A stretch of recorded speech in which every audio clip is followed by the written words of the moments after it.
Hello to all of you who are interested in protecting the unborn, their mothers and their families, and in enhancing respect for the sanctity of human life as we seek the flourishing of our society. My name is Ingrid Delgado, and I serve as Associate for Social Concerns and Respect Life for the Florida Conference of Catholic Bishops.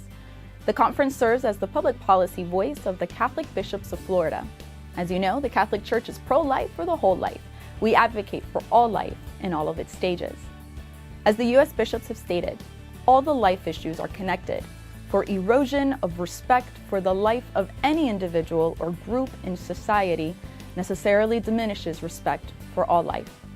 And yet, our advocacy for unborn children is unwavering, as the Church teaches that the right to life is the fundamental right that makes all other rights possible. We know that there are many passionate advocates for this basic right to live, and we hope that this video will serve as a resource in our collaborative efforts in Florida.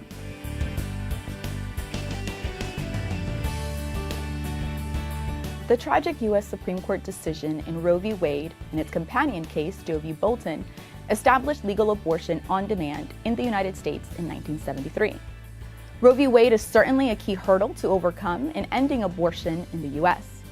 At the time of the ruling, many states already had varying laws regarding abortion, some prohibiting it, others allowing it in various circumstances or stages of pregnancy. The same would be true after the reversal of Roe. Abortion would most likely be regulated at the state level.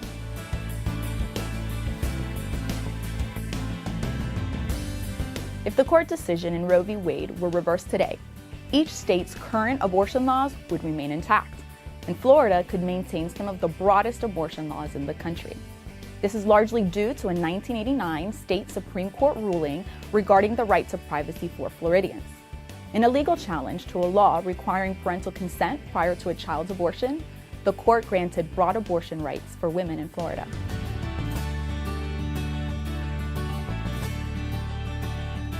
The national legalization of abortion in Roe v. Wade was predicated on an interpretation of the 14th Amendment's implicit right to privacy in the U.S. Constitution.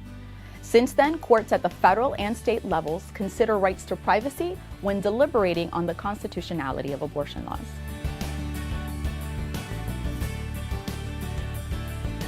In 1980, Florida voters passed a constitutional amendment, which added an explicit right to privacy in our state constitution. Records indicate that as the amendment was considered, it was only apparently intended to address privacy of information. Even before the information age in which we currently live had come to its full maturity, people recognized that privacy of one's information was becoming a significant concern.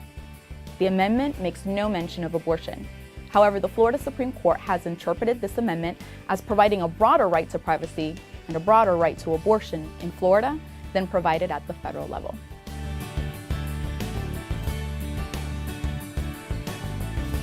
The state legislature passed a law in 1988 requiring a parent's consent prior to a minor's abortion. However, in 1989, the Florida Supreme Court struck down the parental consent law in light of the state's privacy clause. This case is referred to as In Re TW, TW being the initials of a minor child seeking abortion. Another good law was passed in 2015 that would have required a 24-hour reflection period prior to abortion. It was also challenged and is presently being considered by the courts. Similar laws requiring parental consent and a reflection period prior to abortion have been upheld by the U.S. Supreme Court. However, in Florida, laws regulating abortion have typically, if unfairly, been held to a higher legal standard than at the federal level as a result of the state court's ruling in the In Re TW case and its interpretation of our privacy clause. Consequently, laws similar to those that have been passed in other states to regulate abortion will likely be challenged in our courts. The broad interpretation of Florida's privacy clause may only be strengthened and more difficult to overcome by future courts if it is cited in striking down multiple laws. So the legislature should take great care in crafting proposals to regulate or restrict abortion.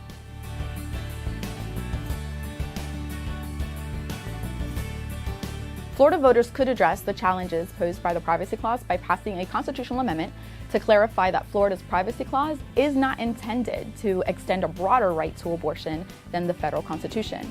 However, a couple of good attempts at ballot initiatives in 2012 and through the Constitution Revision Commission in 2018 have unfortunately fallen short.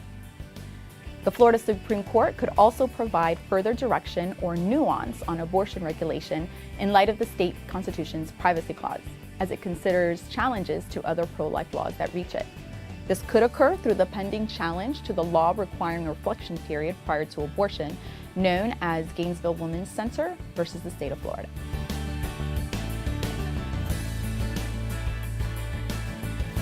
In addition to making abortion illegal, let's make abortion unthinkable. Let's ensure that there are support systems across the state for women who are facing unplanned pregnancies and their families so that they may parent and provide for their children once they are born. Let's promote adoption for women who feel they aren't able to parent their children but are willing to make the loving and generous choice to give life. You can partner with local ministries and pregnancy support service centers in these efforts. To be part of the Catholic Conference's policy work, please join our electronic advocacy network and join us at our annual Catholic Days at the Capitol. If you're interested in learning more or raising awareness about Florida's privacy clause, a printed resource is available on our website at www.flaccb.org. You may also contact our office directly by calling 850-222-3803 or emailing info@flaccb.org. Above all else, please pray. Pray for unborn children. Pray for their mothers and fathers. Pray for the elected and appointed leaders in our state. Pray for our bishops, and pray for our work at the Florida Conference of Catholic Bishops. Through our prayer and action, may all residents of our great state and our nation flourish.